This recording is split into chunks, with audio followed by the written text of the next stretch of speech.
आज है मेरा बर्थडे और आज कोई शोर-शराबा नहीं, कोई भीड़-भाड़ नहीं है, बस एक कामनेस है। अभी मैं जा रही हूँ अपना नाश्ता बनाने, ये नाश्ता बर्थडे स्पेशल है पोहा, जिसमें मैं डाल रही हूँ हरी मटर और मूँगफली। ये प्रोटीन से भरपूर होते हैं और ये हेल्थ के लिए बहुत अच्छे होते हैं। ये मैंने चटनी बनाई थी सफ़ेद तिल और काजू की, ये भी प्रोटीन होता है और ये हेल्दी बहुत होता है जाड़े के लिए। उसके अलावा मैंने छोले भिगोए हैं जिसको मैं रात को बिरयानी बनाऊँगी।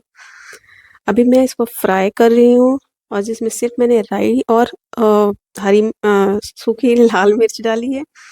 अब ये मैंने इसमें हरी मटर डाल दी है और बाकी इंग्रीडिएंट मेरा पहले से तैयार है, यानी कि पोहा भिगोया हुआ, उसके साथ मूँगफली है ऑलरेडी। वो मैंने पहले से फ्राई करके रखा हुआ था। नमक, मिर्च, मसाले मैं बहुत ही कम यूज़ करती हूँ, मेरा खाना बहुत ही हेल्दी होता है। और ये है मेरा फ़ेवरेट कॉफ़ी मग, जो कि मैं कोरिया से लेकर आई थी। इनफैक्ट मैं लेकर नहीं आई थी, वहाँ मैं यूज़ करती थी। इसमें जल्दी कॉफ़ी ठंडी नहीं होती है, इसका एक ढक्कन भी है। अभी मैं कॉफ़ी बना रही हूँ, साथ ही साथ मेरा नाश्ता भी तैयार हो रहा है और इस कॉफ़ी में मैं चीनी नहीं डाल रही हूँ और मैं चीनी इस्तेमाल ही नहीं करती एक्चुअली। मैं कॉफ़ी में भी गुड़ ही यूज़ करती हूँ क्योंकि चीनी के मुकाबले गुड़ ज़्यादा हेल्दी होता है और अब इसका जो टेस्ट है वो मुझे एक्सेप्ट हो चुका है और मुझे यही अच्छा लगता है। चीनी वाली कॉफ़ी मुझे कम अच्छी लगती है और मैं दूध पाउडर वाला यूज़ करती हूँ और इसका जो ब्लेंड होता है ना, पाउडर और गुड़ और कॉफ़ी का, जब आप कॉफ़ी बनाते हो ना, तो हेल्थ के लिए भी बहुत अच्छा होता है और टेस्ट भी इसका बहुत अच्छा होता है। और मैंने पानी अभी गरम कर लिया, नामात्र का है, मतलब जितनी मुझे कॉफ़ी बनानी है बस उतना ही। और ये मेरा पोहा ऑलमोस्ट तैयार हो चुका है। इसमें मैं डाल रही हूँ थोड़ी-सी सेव और ये सेव आलू वाली नहीं है, ये बेसन भुजिया है, क्योंकि बेसन चने से बनता है और चने में प्रोटीन होता है। अब मैं इसमें जो मैंने अपना प्रोटीन वाला चटनी बनाया था सफ़ेद तिल का, वो मैं ऐड कर रही हूँ और ये मैं खुद पहली बार ट्राई कर रही हूँ। मैंने ये चटनी बनाई थी पराठे के लिए, लेकिन मैंने सोचा कि मैं इसको ट्राई करती हूँ इसके साथ, पोहे के साथ। और इधर मेरी कॉफ़ी भी तैयार हो गई है और ये मेरे नाश्ते बर्थडे स्पेशल नाश्ता मेरी ट्रे तैयार हो गई है, जिसमें आप पोहा देख सकते हैं और ये गज्जक है, ये गुड़ और तिल का गज्जक है और अगेन ये प्रोटीन होता है और बहुत ही हेल्थ के लिए स्पेशली जाड़े में इम्पोर्टेंट होता है। और यहाँ पे कोई शोर-शराबा नहीं है, बिल्कुल अकेले मैं हूँ, मैं नाश्ता लेके आ गई हूँ, सुबह का टाइम है और बिल्कुल एकदम अपने में हूँ, मतलब अपने साथ हूँ। मैं अपने आप को महसूस कर पा रही हूँ।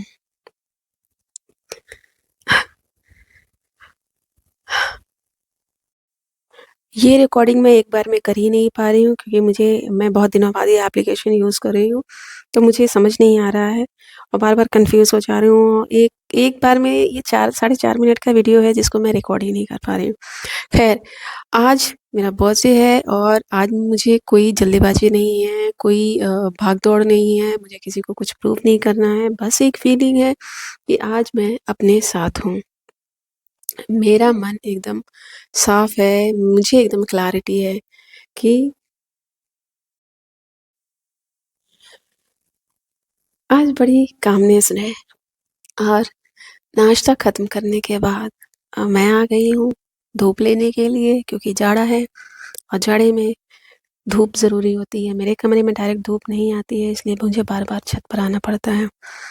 और उसके बाद मैं दोपहर में गई लंच करने के लिए अपने one of the favourite restaurants में, जहाँ मैंने ऑर्डर किया पनीर डोसा, जिसको मैंने एन्जॉय किया अकेले, कुछ फ़ोटोग्राफ्स भी कैप्चर करे और कई दिन से मैं गाजर का हलवा खाना चाहती थी। मैंने बनाया था लेकिन ढंग से नहीं बना था, तो आज मैंने अपने बर्थडे पे गाजर का हलवा स्पेशली लिया। उसके बाद थोड़ा-सा टाइम मैंने टॉमी के साथ स्पेंड किया और शाम को मैंने दिए जलाए। सो आज मैं 44th ईयर में एंटर कर चुकी हूँ और सरप्राइज़िंगली मैं बहुत ही एक्साइटेड हूँ आज के दिन पहले बर्थडेज़ मुझे नर्वस कर देते थे, पर आज मैं ऐसा नहीं महसूस कर रही हूँ। आज शायद मैंने अपने आप को कंप्लीटली एक्सेप्ट कर लिया है। इतने सालों में थोड़ा-थोड़ा करके मैंने खुद को छोड़ा तो नहीं था, पर पूरी तरह से एक्सेप्ट भी नहीं किया था। और जो एक्सेप्टेंस की खुशी होती है ना, वो अलग ही होती है। इतने सारे उतार-चढ़ावों के बावजूद आप जब फाइनली खुद से मिलते हो, तो वो अलग तरीके की खुशी होती है और उसको आपसे कोई अलग नहीं कर सकता है। और जब मैं खुद को एक्सेप्ट करने की बात कहती हूँ, तो उसका क्या मतलब है? उसका मतलब ये है कि मैं अपनी कैपेबिलिटीज़ को जानती हूँ। मुझे किसी दूसरे का वैलिडेशन नहीं चाहिए, दूसरे का एप्रिसिएशन नहीं चाहिए, क्योंकि मैं खुद को एप्रिशिएट करना जानती हूँ, मैं खुद को वैलिडेट करना जानती हूँ और मैं अपनी कैपेबिलिटीज़ को जानती हूँ। तो जब मैं खुद को जानती हूँ, तो मुझे किसी और से वैलिडेशन क्यों चाहिए? मैं किसी को कुछ भी प्रूव नहीं कर रही हूँ, मुझे किसी को कुछ भी नहीं प्रूव करना है और मैं जानती हूँ कि मेरी कैपेबिलिटी क्या है, मैं क्या कर सकती हूँ। अब मुझे किसी और को खुश नहीं करना है। हम ज़िंदगी भर यही सीखते रहते हैं कि हमें कैसे सबको खुश करना है, कैसे दूसरों को एप्रिशिएट करना है। पर ये सब करते हुए कई बार हम खुद को ही भूल जाते हैं, खुद को ही एक्सेप्ट नहीं कर पाते हैं, खुद को ही नहीं जान पाते हैं। और जब एक बार अपने आप को जान लेते हो ना, तो आप खुद से भी उतना ही प्यार करते हो जितना दूसरों को प्यार करते हो। आप किसी से दूर नहीं होते हो, बस खुद के करीब थोड़ा-सा आ जाते हो। खुद के करीब आने का क्या मतलब होता है? मतलब आपकी क्या-क्या कैपेबिलिटीज़ हैं, आपकी स्ट्रेंथ क्या-क्या है और आप उनमें से कितनी चीज़ें कर रहे हो। कभी-कभी ऐसा हो सकता है कि हालात ऐसे हो जाएँ कि आपके अंदर कैपेबिलिटी होते हुए भी आप उतना ठीक ढंग से परफ़ॉर्म नहीं कर पा रहे हो। पर आपको याद तो है ना कि आप ये कर सकते हो, तो उसको उसके लिए टाइम निकालो और उसको करो। आपको आज के दिन मैं अकेली हूँ और इंटेंशनली मैंने अपने किसी फ्रेंड्स को इनवाइट नहीं किया है और ना ही मैं किसी के साथ बाहर जा रही हूँ और मेरी फैमिली भी यहाँ पर नहीं है। मैं आज खुद के साथ रहना चाहती हूँ। मैंने पहले भी बहुत बार कोशिश की है कि अपने आप को पूरी तरह से एक्सेप्ट करूँ, पर मुझे लगता है कि मैं पूरी तरह से सक्सेसफुल नहीं हो पाई। पर आज आज मैं सक्सेसफुल हूँ और मैं मतलब मेरे पास बहुत सारे मैसेजेस आ रहे हैं, मैं उनको रिप्लाई कर रही हूँ, उनसे बात कर रही हूँ, पर फिर भी मैं बाहर नहीं भाग रही हूँ। मैं अपने साथ ही रहना चाहती हूँ और इस टाइम को एन्जॉय करना चाहती हूँ। एक बार जब आप खुद के साथ रहना सीख जाते हो ना, तो बाहर से कोई कितना भी तूफ़ान क्यों ना लाए, कितना भी आपको झकझोरने की कोशिश क्यों ना करे, आप हो सकता है कि थोड़ी देर के लिए हिल जाओ, पर आप वापस अपने ट्रैक पर आ जाओगे। क्योंकि आपको पता है, आपका रिदम, आपके वाइब्रेशंस, आपका एनर्जी लेवल आपको पता है और उस पर आपका कंट्रोल है, इमोशनली, फिज़िकली, सोशली, हर तरीके से। तो कोई भी चीज़ आपको अपने रास्ते से, ये खुद के साथ से डिगा नहीं सकती है। मैं बोर नहीं हो रही हूँ और बोर होने की वजह से मैं वीडियो भी नहीं बना रही हूँ। I am just enjoying this day, this time, this energy. I have already planned my day. मेरा दिन ऑलरेडी प्लान्ड है और मेरे मुझे क्या-क्या चीज़ें करनी है, वो सारी चीज़ें ऑलरेडी डिसाइडेड हैं। तो मैं स्पेसिफिकली ये वीडियो के लिए आई हूँ। पहले तो मैंने शॉर्ट मतलब जस्ट ऐसे ही रिकॉर्डिंग कर ली थी। फिर मैंने सोचा कि मैं कुछ और चीज़ें इसमें ऐड कर दूँ। तो that's why I am here. पहले मेरे साथ क्या होता था कि कहीं न कहीं कोई भी इवेंट्स होता था, इवन इवन बर्थडे हो, एनिवर्सरी हो या फेस्टिवल्स पर भी मुझे एक प्रेशर सा लगता था कि पता नहीं क्या-क्या चीज़ें करनी हैं और एक एक्सपेक्टेशन रहती थी मेरी खुद दूसरों से और दूसरे लोगों को भी मुझसे कहीं न कहीं एक्सपेक्टेशन होती थी और जब हम उस एक्सपेक्टेशन पर म्यूचुअली मैं बात कर रही हूँ नहीं खरे उतर पाते हैं तो फिर हर्ट होता है, वो चाहे मैं हूँ या फिर कोई मुझसे एक्सपेक्ट कर रहा है वो हो। और कहीं न कहीं हम कंपैरिज़न ट्रैप में भी फँसे हुए होते हैं कि हमेशा बस एक-दूसरे की लाइफ़ को कंपेयर कर रहे हैं। कभी मैं अपनी लाइफ़ को दूसरों से कंपेयर करती थी और दूसरे लोगों से जब मेरी बात होती थी, तो वो मतलब मेरी लाइफ़ से अपने आप को कंपेयर करते थे और मुझे ये बात सच में आज तक नहीं समझ में आई कि और आज पहली बार मुझे मेरी एज भारी नहीं लग रही है। I am just feeling stable and this is the best thing. आप अपनी उम्र के जिस भी पड़ाव पर हो, आपको 2 चीज़ें एकदम क्लियर होनी चाहिए। एक तो ये कि आपको कोई अर्जेंसी वाली फीलिंग नहीं होनी चाहिए और दूसरा आपको क्लैरिटी होनी चाहिए। आजकल सभी की लाइफ़ कुछ इस तरह से हो गई है कि वो हमेशा एक अर्जेंसी फ़ील करते हैं और दूसरा उनको क्लैरिटी नहीं है। लोग बहुत सारी चीज़ें कर रहे हैं लाइफ़ में अ, मतलब घर सँभालने से लेके खुद को सँभालना और अगर आप वर्किंग वुमेन हैं तो ऑफ़िस सँभालना, वर्क स्पेस सँभालना तमाम ऐसी चीज़ें हैं और हम बस भागते जा रहे हैं, बस करते जा रहे हैं, हर चीज़ हमें बस अर्जेंट लग रही है और हमें क्लियर ही नहीं है कि हमें कैसी चीज़ों को करना है, किन चीज़ों को करना है और किन चीज़ों को नहीं करना है।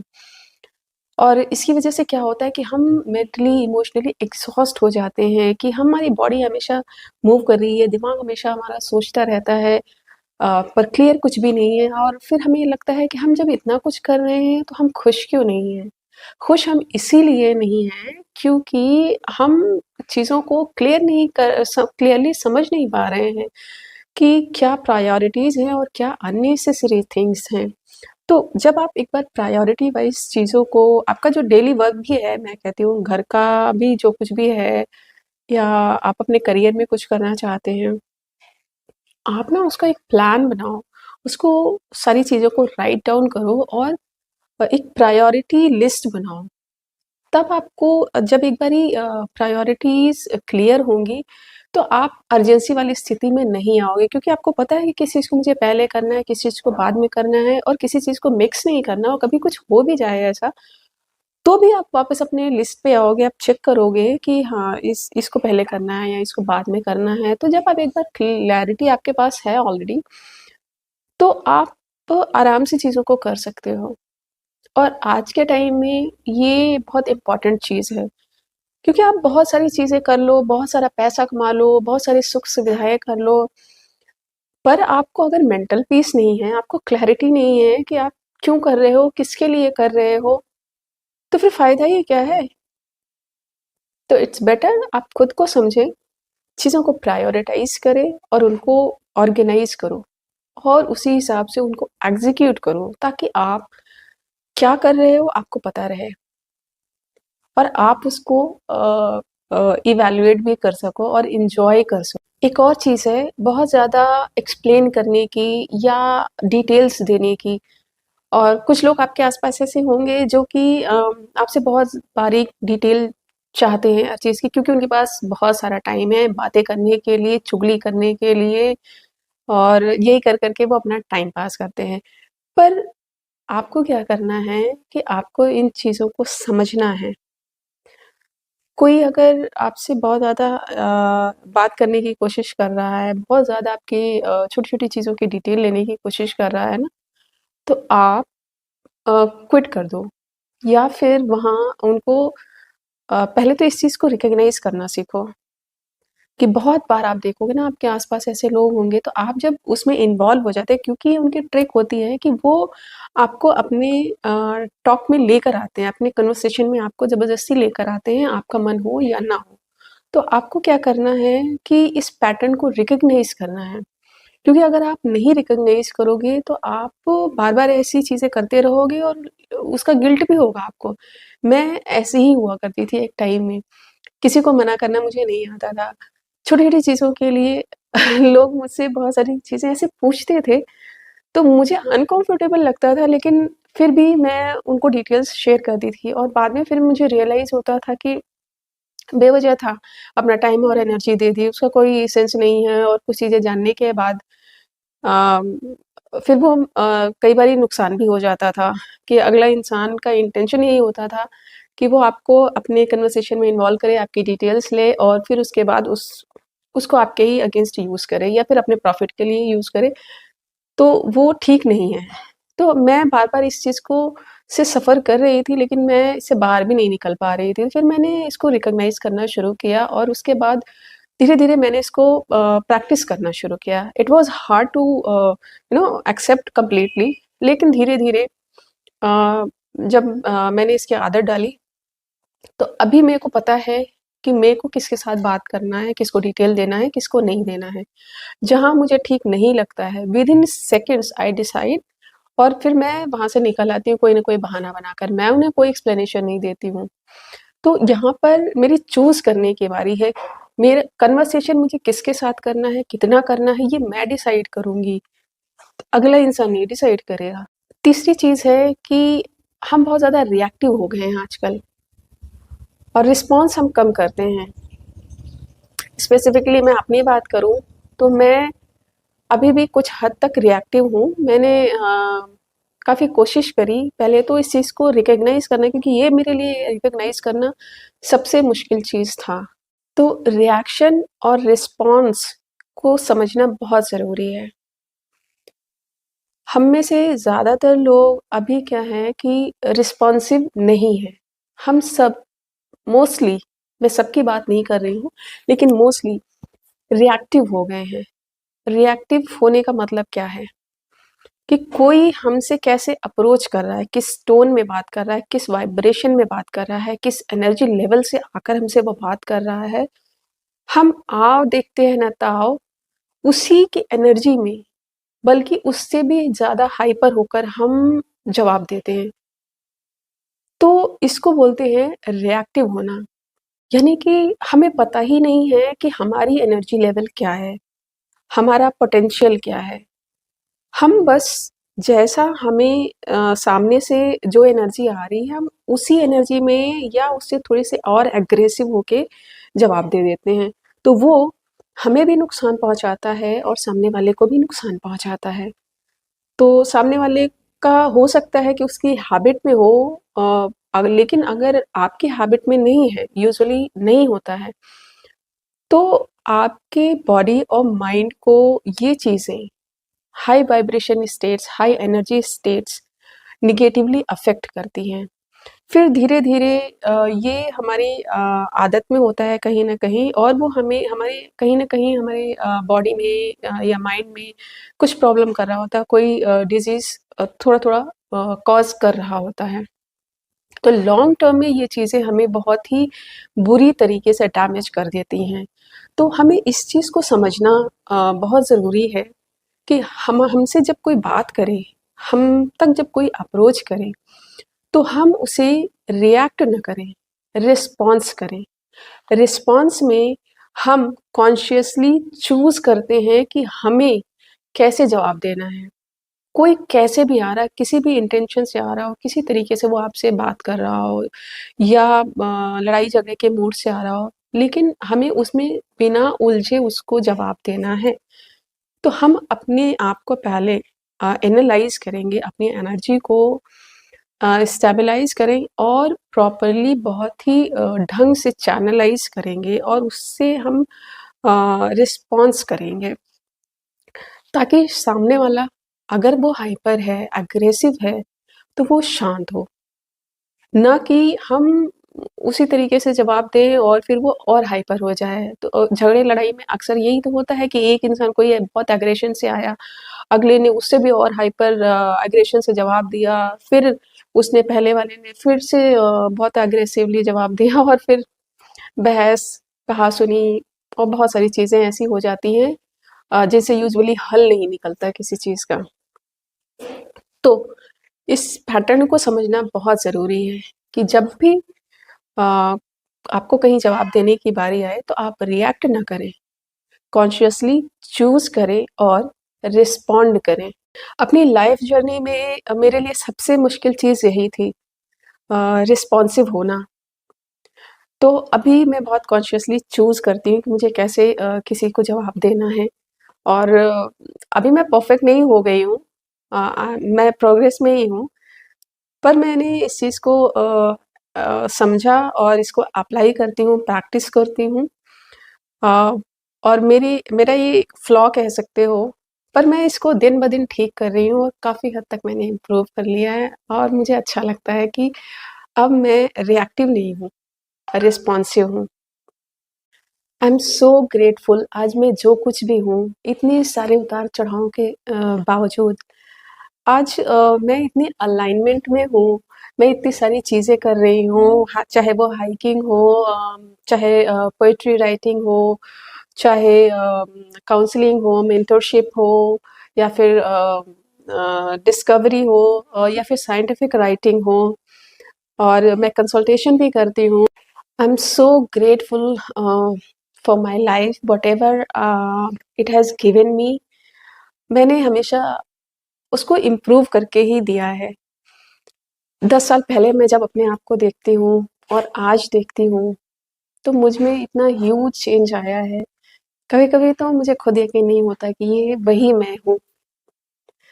आज मैं सुबह जल्दी उठती हूँ, मेडिटेशन करती हूँ।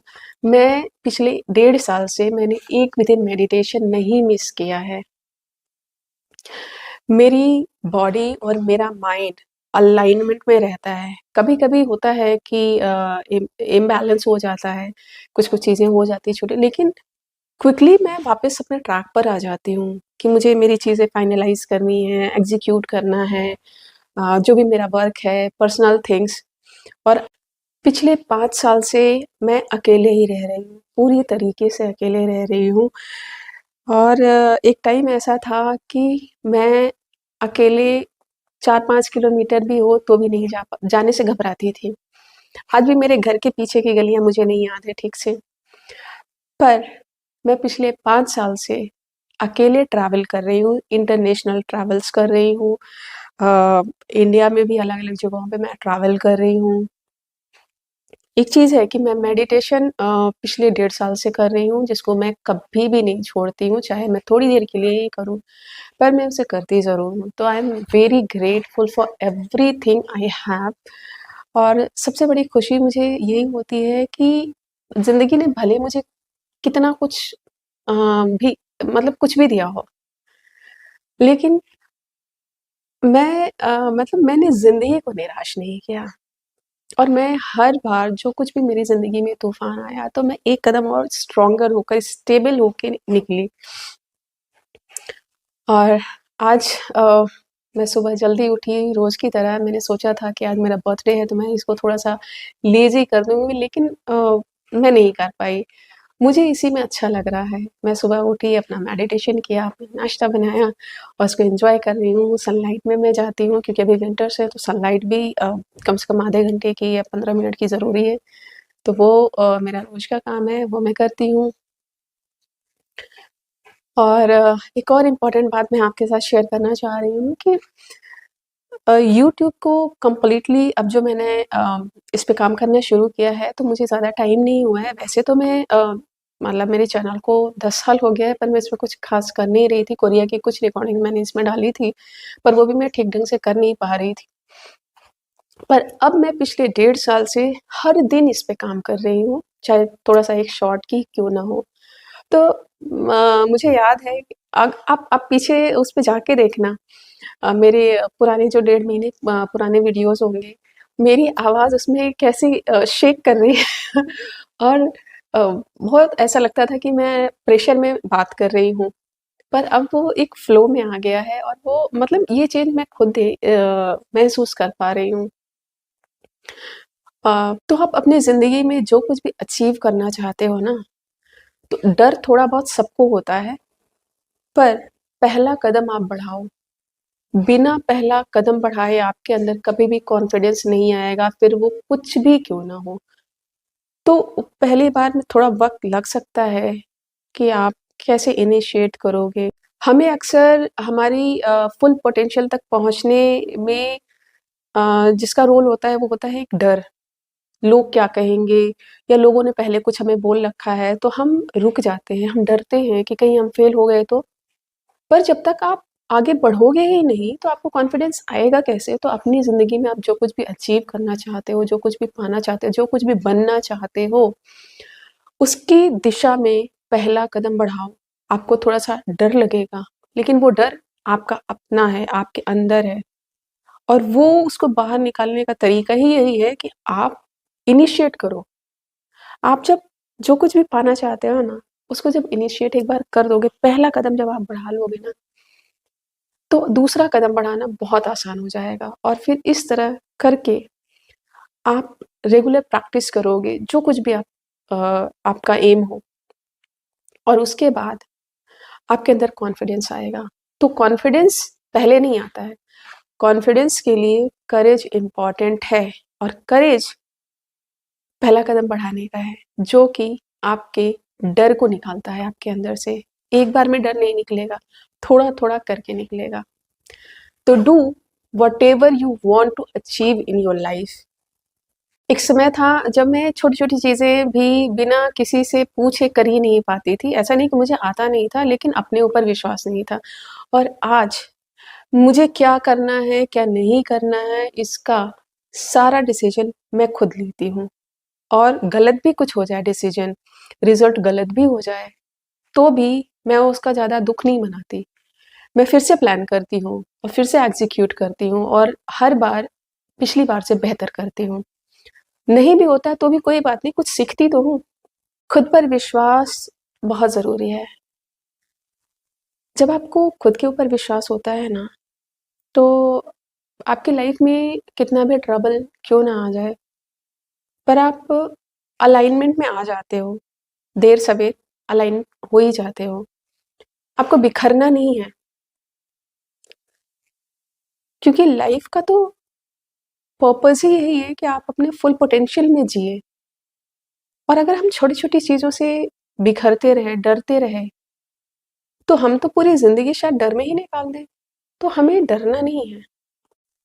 सेल्फ ट्रस्ट बिल्ड करना बहुत ज़रूरी है और वो आएगा जब आपके अंदर करेज आएगा और करेज जैसे-जैसे आपके अंदर आएगा, फ़ियर आपके अंदर से निकलता जाएगा और फिर आप कॉन्फिडेंट हो जाओगे, खुद पर भरोसा करोगे, जो कि सबसे ज़रूरी चीज़ है। और आपकी छोटी-छोटी खुशियाँ जो होती हैं ना ज़िंदगी की, बहुत मायने रखती हैं। आज फ़िज़िकली मेरे साथ कोई भी नहीं है, मेरी फ़ैमिली दूसरे शहर में रहती है और मैंने जैसे कि बताया कि मैं पिछले 5 साल से अकेले ही रह रही हूँ।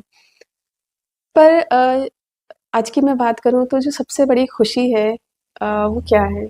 मेरी बेटी ने मेरे भतीजे और मेरी भतीजी ने मुझे विश किया और बहुत सारे और लोगों के भी मैसेजेस आए हैं, मैं रीड कर चुकी हूँ ऑलरेडी और अभी भी जब मैं ये वीडियो रिकॉर्ड कर रही हूँ तब भी कुछ मैसेजेस आ रहे हैं, उनको मैं बाद में रिस्पॉन्स करूँगी। मेरी बेटी, मेरे भतीजे और मेरे भतीजे ने जब मुझे विश किया तो मेरे लिए मुझे लगता है कि यही इतना काफ़ी है। एक और ज़रूरी बात कि बड़ी-बड़ी खुशियों के का इंतज़ार करते हुए हम बहुत सारी छोटी-छोटी चीज़ों को मिस कर देते हैं। लेकिन मैं ये सब कुछ भी नहीं करती। पिछले 10 साल से जब मेरी ज़िंदगी में उथल-पुथल मची हुई थी, तो मैं छोटे-छोटे मोमेंट्स को मैंने उसी समय कैप्चर करना सीख लिया था।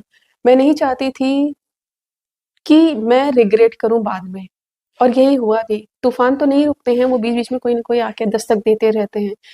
पर उसके बीच में भी अगर आप 1 मिनट का, 2 मिनट का ये टाइम निकाल लेते हो, छोटी-सी खुशी का जैसे कि हम कम्युनिकेट करते हैं, मेरी बेटी या मेरे भतीजे-भतीजी, उनके मैसेजेस आए मेरे पास, हम लोगों ने इमोजी भेजी एक-दूसरे को और वो कितनी बड़ी चीज़ थी, कितनी बड़ी खुशी थी कि उसके सामने बड़ी-बड़ी चीज़ें भी सब फ़ेल हैं।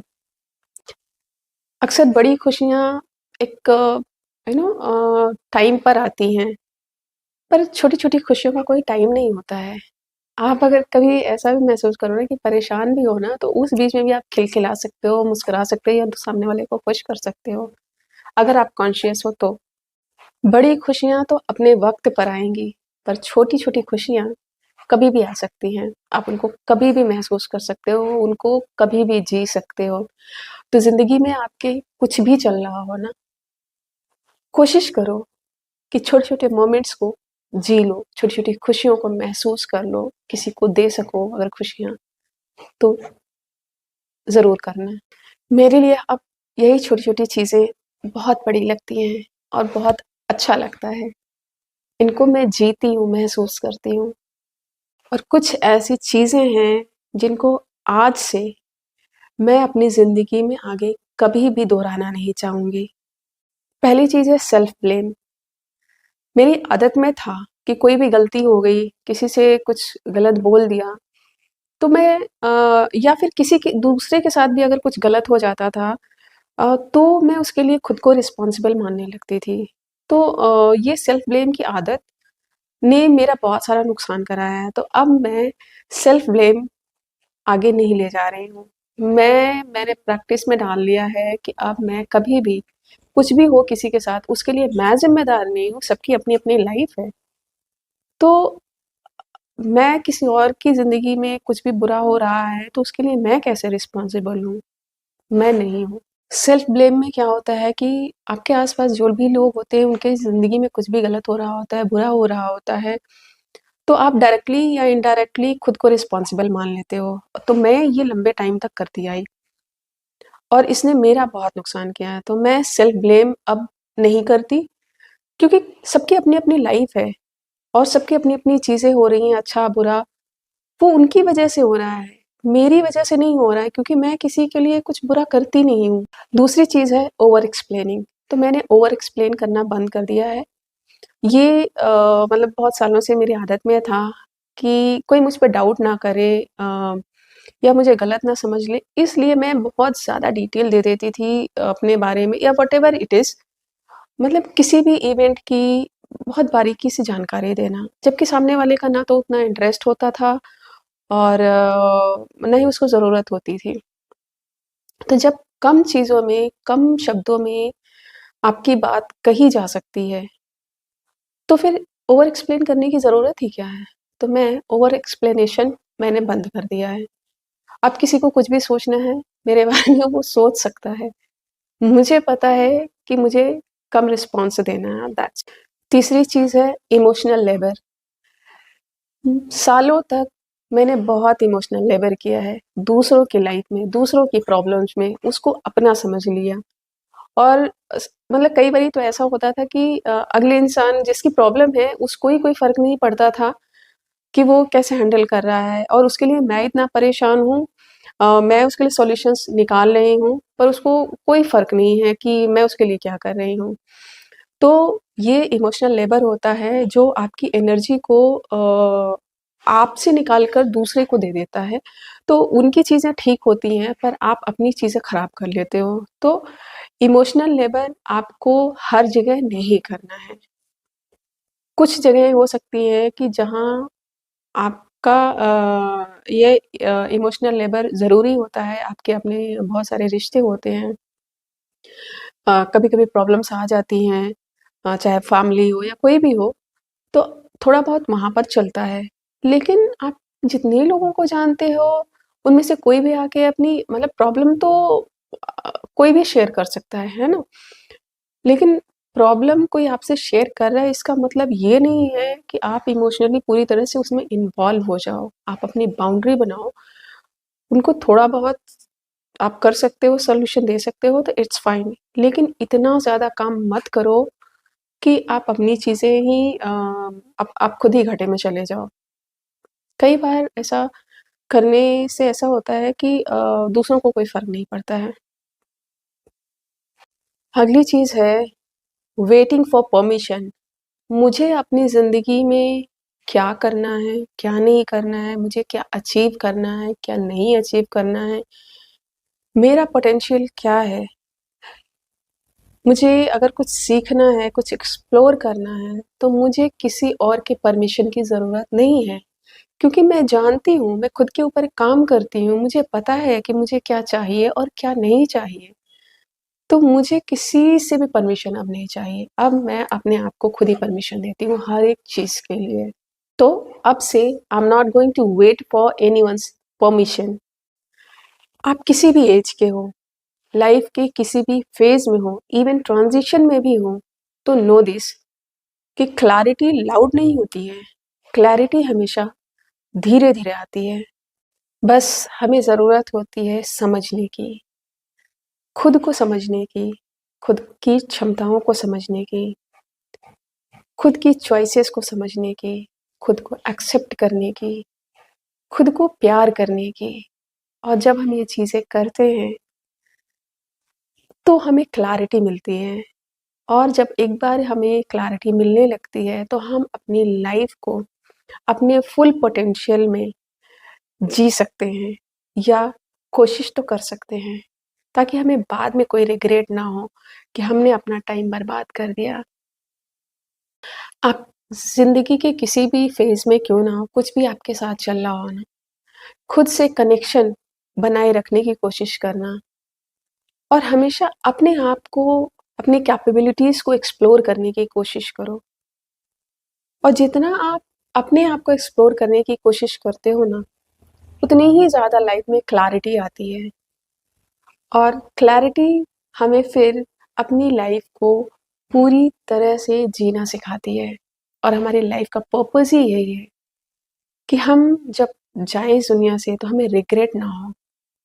हमें इस बात की खुशी हो कि हमने पूरी कोशिश की और जिन चीज़ों को हमने अचीव कर लिया, अपने पूरे पोटेंशियल में उसको कर लिया, तो हमें उस चीज़ की खुशी हो, एक जॉयफुलनेस हो उस चीज़ की।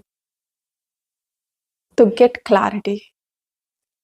आज मेरा बर्थडे है, लेकिन ये वीडियो सेलिब्रेशन नहीं है। ये एक रिमाइंडर है कि you are important, your life is important. Do whatever you want to do, achieve whatever you want to achieve.